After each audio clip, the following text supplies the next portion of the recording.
आपको क्या लगता है एसएससी में ज़्यादातर लोग अपनी मेहनत ना करने की वजह से फेल होते हैं या उन्हें वो स्ट्रेटजी वो टीचर नहीं मिल पाते जिन्हें उनकी नीड होती है? आपका इसके ऊपर क्या ओपिनियन है मुझे कमेंट सेक्शन में ज़रूर बताना। तो यहाँ मेरे डे की स्टार्ट हो रही है टू डू लिस्ट के साथ। I am Preeti and I am a beginner. No, not beginner. मेरे 30 डेज चैलेंज के कंप्लीट होने वाले, तो मैं तो अब बिगिनर नहीं रही। So I'm SSC aspirant and I have given to myself a challenge to complete whole SSC syllabus within 180 days and this is going to be day 29 of my challenge. I'm so proud that मैंने consistently अपना 29 days complete किया आज। One more day then I'll complete 30 days and इसके बाद small सा celebration तो बनता है क्योंकि इतने दिन consistency बनाने के बाद कुछ reward तो मिलना चाहिए। तो ये हम 30 days के बाद देखेंगे क्या करना है। उससे पहले आप लोगों ने टू डू लिस्ट तो जरूर देख लिया होगा, उसके अकॉर्डिंग मैंने अपना सारा टू डू लिस्ट कंप्लीट किया है एंड मुझे कुछ क्वेरीज रिजॉल्व करनी थी। तो बहुत लोगों की क्वेरी है कि वो एक बिगिनर है तो वो कैसे एसएससी की तैयारी स्टार्ट करें। लाइक एकदम बिगिनर है, अभी उन्हें एसएससी के बारे में कुछ नहीं पता, तो वो कैसे एसएससी की तैयारी। आप लोगों ने बोला था कि आप बता दीजिए कि आप किन टीचर से पढ़ रही हैं, कौन सा बैच, तो वो मैंने बताया था। बट एक चीज़ मैं सजेस्ट करूँगी ना कि जिन टीचर से मैं पढ़ रही हूँ या जो बैच मेरे पास है, जरूरी नहीं है कि आप लोग भी वही बाय करो। रीज़न इज मेरी फ्रीक्वेंसी किस टीचर के साथ बनती है वो मुझे देखना है। लाइक आपका कोऑर्डिनेशन हो सकता है कि मैं जिस टीचर से पढ़ रही हूँ उससे ना बने, तो इसके लिए आप एक चीज़ कर सकते हैं। पहले यूट्यूब पर जाओ, एसएससी के बारे में अगर आप सर्च करोगे कि एसएससी के टीचर, तो आपको बहुत सारे टीचर मिलेंगे।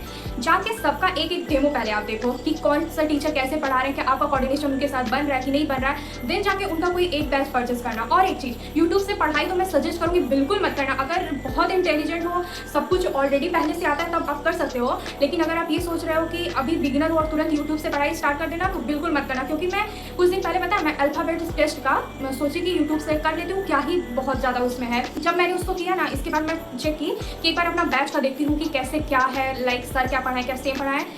कम से कम जब यूट्यूब पर की थी ना, तो मैंने सिर्फ टाइप 4 या टाइप 5 तक ही कंप्लीट किया था। लेकिन जब मैंने अपने बैच में किया, अभी मैं टाइप नंबर 11 कर रही हूँ। तो देख लो कितना बड़ा डिफरेंस। और कैसे यूट्यूब पर ना परफेक्शन से नहीं करा रहे हैं सब। यूट्यूब से बिल्कुल रिलाई मत करना। अगर और आई थिंक बैच परचेस करने में कितना ही मनी जा रहा है, 1000 या 1400 इसी के रेंज में तो बैच इजीली अवेलेबल है। तो आप किसी का भी बैच ले लो, लाइक सिलेक्शन पे हो गया, विद्याग्राम हो गया। देखो कोई भी मुझे स्पॉन्सर नहीं किया है, मैं बस अपना पॉइंट ऑफ व्यू बता रही हूँ। ये मैं समझ लेना कि स्पॉन्सर किया गया नहीं, मैं अपना बता रही हूँ कि यूट्यूब से तो बिल्कुल मत करना, क्योंकि बहुत सारी चीज़ें छूटेंगी। और अभी हम लोग न्यू इस फील्ड में आए हैं, तो हर चीज़ को अच्छे से छोटा छोटा स्मॉल टॉपिक कंप्लीट करने में ना बहुत टाइम जाएगा। तो इसलिए एक अच्छा सा प्रॉपर बैच लो, देन उसे ब्लाइंडली फॉलो करो, फिर इधर उधर भटकने की ज़रूरत नहीं है। तो आई थिंक मैंने अपना सारा क्वेरी रिजॉल्व कर दिया यहाँ पे, क्योंकि कुछ लोगों को क्वेरी हो रही थी कि कैसे एज अ बिगिनर स्टार्ट करें। अब आई थिंक उन्हें समझ में आ गया होगा कि कैसे क्या करना। अभी भी कोई क्वेरी होगी तो मुझे कमेंट सेक्शन में जरूर बताना। I reply each and every one, so you can freely ask anything in my comment section. I see that. And कुछ लोग बोल रहे थे कि रिवीजन कैसे करें। अब रिवीजन करने का क्या ही फंडा है। फॉर एग्जांपल आपका मैथ में 1 चैप्टर कंप्लीट हो गया, अगर दूसरा चैप्टर आपने स्टार्ट कर दिया, तो अलॉन्ग विथ प्रीवियस चैप्टर का रिवीजन करते रहो। This is the only method to revise each and everything. एंड रही बात वोकैब की, वोकैब कैसे करें, तो वोकैब में एक ही फंडा है, बस रोज पढ़ते जाओ पढ़ते जाओ पढ़ते जाओ, एक दिन आपके माइंड में आ ही जाएगा। आप ऐसे थोड़ी ना एक एक word like place where animals are slotted for consumption as food, अब एबेटॉर, अब ऐसे हर चीज़ नहीं, क्योंकि उसके साथ बहुत कुछ चीज़ें हैं। लाइक एक ही वर्ड थोड़ी ना है, 1600 1700 तो सिर्फ OWS है, उसमें भी टॉप 200 है। और हाँ, ब्लैक बुक से मैं करी हूँ, और अगर ब्लैक बुक किसी के पास नहीं है तो ले लेना, क्योंकि बहुत ही हेल्पफुल होगा। आई थिंक एसएससी के प्रेप में black book will be the very useful thing. You didn't buy it, you can go and check my description, I have given link. देखो ये सब स्पॉन्सर नहीं है, मैं बता रही हूँ क्योंकि मैं खुद पढ़ रही हूँ, इस वजह से मैं बता रही हूँ। आप लोग सोचो कि ऐसे बोली, क्योंकि वो कैट के लिए तो आई थिंक सारे ही लोग बोलते हैं कि ब्लैक बुक ही पढ़ना पड़ेगा, तो आप लोग कंसिडर कर सकते हो। तो अब बहुत हो गया लेक्चरबाजी, अब चलती हूँ, दिखाती हूँ कि आज मैंने क्या क्या पढ़ा। बोलती हूँ तो बोलते ही रह जाती हूँ, ज़्यादा टाइम ना वेस्ट करके दिखाती हूँ मैंने आज क्या क्या। स्टार्ट करते हैं रीजनिंग के साथ। मैंने रीजनिंग का लेक्चर लिया था जिसमें अल्फ़ाबेटिकल टेस्ट का था, और यही मैं बोल रही थी कि यूट्यूब पर बिल्कुल रिलाई मत करना। लाइक यही था ना अल्फ़ाबेट टेस्ट का, तो मैं दिखाती हूँ जितना मैंने यूट्यूब से किया था। यहाँ तक मैंने पूरा यूट्यूब से किया है, ये सारा का सारा कुछ। लाइक इतना करने के बाद बस 3 टाइप ही उसमें सर करवाए थे, और यहाँ से सारा कुछ मैं बैच से फिर से करना स्टार्ट करी। देखो कितना न्यू टाइप 7 का यहाँ पे है, देन इधर में टाइप 8 का है, फिर इधर टाइप 9। तो आज मैं ये की थी यहाँ पे लेक्चर नंबर 5 अल्फ़ाबेट टेस्ट, आप लोग देख लो। ये रहा, इसमें भी सारा ही न्यू टाइप है। और अच्छा भी लग रहा था। और यहाँ इसका आप स्क्रीनशॉट ले सकते हो ना, इसमें ऐसे पूछा जाता है कि इंडियन आर्मी में सबसे हाईएस्ट पोस्ट पर कौन है, फिर उससे नीचे उससे फिर इंडियन नेवी का, फिर इंडियन एयरफोर्स का। तो आप लोग लिख लेना, ऐसे करके अल्फ़ाबेट सीरीज़ में पूछता है, ऐसे क्वेश्चन दे देगा। पहले कर्नल हैं या फील्ड मार्शल हैं या फिर ब्रिगेडियर, लेफ्टिनेंट या जनरल, ऐसे क्वेश्चन पूछ सकते हो। तो आप स्क्रीनशॉट मार सकते हो।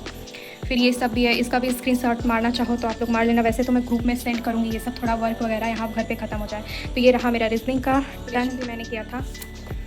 ये डेट ये रहा डे 29 का। और आज मैंने खुद से ऐसे डिवीज़न वगैरह किया। वैसे क्वेश्चन तो थे इंस्पेक्टर चालीसा में, तो उन्हीं से मैंने ऐसे लेके कर लिया 2-4, क्योंकि आज बहुत दिन से मैं सेम ही कर रही हूँ ना, तो मैं सोची नया कुछ करती हूँ। क्योंकि अब तो जनरली सब कुछ ही याद हो गया, स्क्वायर क्यूब एंड वगैरह सब कुछ ही तो याद हो गया, क्या ही बार बार वही करना। मैथ में ये मैंने परसेंटेज का थोड़ा क्वेश्चन प्रैक्टिस किया था, आप देख सकते हैं। ये रहा, ऐसे पेज में कर ली A4 साइज़ में। सब मैम का जो मैंने जेरोक्स निकाला ब्लैक बुक से, तो मैं बहुत दिन से कर रही थी, मैं सोची कि अब इससे भी करती हूँ। तो ये थोड़ा मैंने किया सब कुछ। इसमें RC भी था, तो उसको भी मैंने करके कंप्लीट किया, क्योंकि निमिषा मैम का एडिटोरियल मैं भी देख रही हूँ, तो आप देख सकते हो यहाँ पे ये भी मेरा कंप्लीट होता है। तो यहाँ पे मैं टेस्ट देना स्टार्ट करती हूँ। और आज मैं टेस्ट दे रही थी एक्टिव एंड पैसिव वॉइस का। बहुत दिन से मार्क्स कम आ रहे थे, तो इसीलिए मैंने सोचा एक बार और ट्राई करके देखती हूँ। वैसे तो ये चैप्टर काफ़ी ज़्यादा ठीक ठाक ही है मेरा, ठीक क्या बहुत ही अच्छा है, बट स्टिल वही होता है 25 क्वेश्चन अटेम्प्ट करती हूँ, फिर कुछ मार्क्स से 50 में रह ही जाता है। तो आज भी वही हुआ, 45 मार्क्स ही बस आए। आप लोगों ने देख लिया होगा कि मैंने क्या क्या कंप्लीट किया, क्या नहीं हुआ। कुछ टू डू लिस्ट ऐसा नहीं होता कि आप जो कुछ भी बनाओ सब कंप्लीट हो, कुछ ना कुछ छूट ही जाता है। तो वही मेरे साथ भी हुआ। अब फुली कंप्लीट नहीं होता, लेकिन अगर आप उसका 70-80% भी कर लेते हो ना, दैट इज़ बिग अचीवमेंट। तो आप लोगों ने भी देख लिया मैंने क्या क्या किया। तो इसी के साथ मैं इस वीडियो को एंड करती हूँ। मिलती हूँ कल विद अनदर स्टडी ब्लॉग। और अभी तो प्रॉपर शूट नहीं हो पा रहा है। अभी आप मेरे घर की हालत देखोगे ना, तो कहोगे कि ये कहाँ आ गए हैं। एक बहुत ज़्यादा मेसी हो रखा है सब कुछ। एंड आई थिंक 2 मई तक, आई मीन कल या द डे आफ्टर टुमारो, सब कुछ क्लियर हो जाएगा, अच्छे से सब कुछ कंप्लीट हो जाएगा। Then I will back with proper my study room. And तब तक के ऐसे काम चला लो, 2-1 दिन की बात है। इसके बाद तो मैं टू डू लिस्ट वगैरह सब शेयर करने वाली हूँ। तो आपका डे कैसा रहा मुझे कमेंट सेक्शन में जरूर बताना। अगर पढ़ नहीं रहे हो तो पढ़ना स्टार्ट कर दो। किस चीज़ का वेट कर रहे हो, कुछ अच्छा टाइम नहीं आएगा। ओके, सो अभी से स्टार्ट करो। एंड गर्मी है, हाइड्रेटेड रहो और अपना ध्यान रखो, अपने फैमिली वालों का ध्यान रखो। मिलते हैं कल, bye, good night, take care.